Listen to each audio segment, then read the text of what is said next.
भारतीय संस्कृति को विदेशों तक पहुंचाने का और उसे सम्मान दिलाने का अगर वाकई में किसी ने काम किया तो वो थे स्वामी विवेकानंद।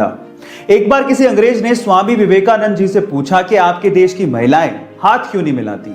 तो फिर उसके बाद जो स्वामी विवेकानंद जी ने जवाब दिया वो आप लोगों को सुनना चाहिए। उन्होंने उस अंग्रेज से पूछा कि क्या आपके देश का कोई आम नागरिक आपके देश की महारानी से हाथ मिला सकता है। तो फिर उस अंग्रेज ने कहा नहीं, ऐसा पॉसिबल नहीं है। तो फिर स्वामी विवेकानंद जी ने पलटते हुए जवाब दिया, बस यही कारण है, हमारे देश की हर एक महिला महारानी के जैसी है और कोई आम इंसान उनसे हाथ नहीं मिला सकता। गाइस, आपको ये स्टोरी जान के कैसा लगा चैट सेक्शन में जरूर लिखिएगा। और अगर आपने महाभारत के किस्से सुने हैं तो आपने द्रौपदी के चीरहरण की कहानी भी सुनी होगी, जिसमें कृष्ण भगवान ने द्रौपदी के चीर यानी साड़ी को बढ़ाया था, जिसकी वजह से कौरव कुछ नहीं कर पाए थे। पर सवाल यह है कि कृष्ण भगवान ने ऐसा किया क्यों, तो उसके पीछे की कहानी सुनिए। जब कृष्ण भगवान ने सुदर्शन चक्र से शिशुपाल का वध किया था तो उस समय सुदर्शन चक्र की वजह से कृष्ण भगवान की उंगली भी कट गई थी।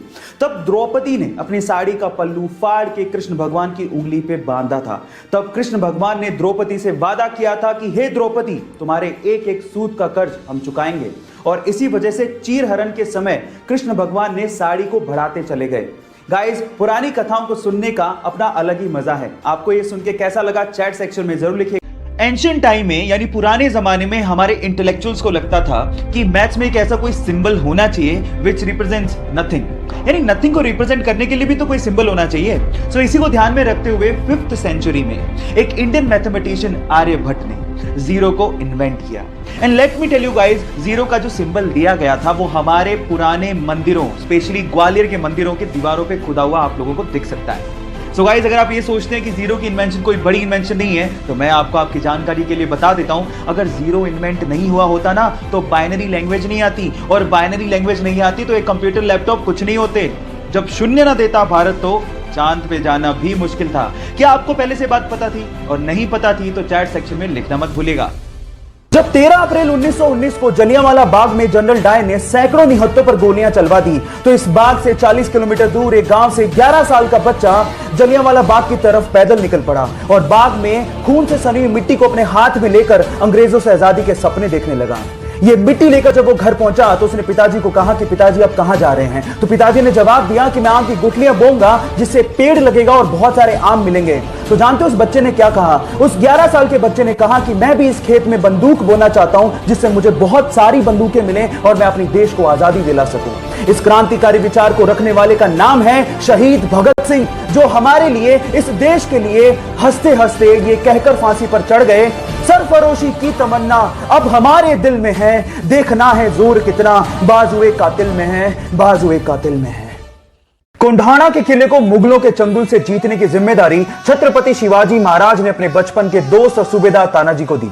हर मराठा पागल है स्वराज का, शिवाजी राजे का, भगवे का।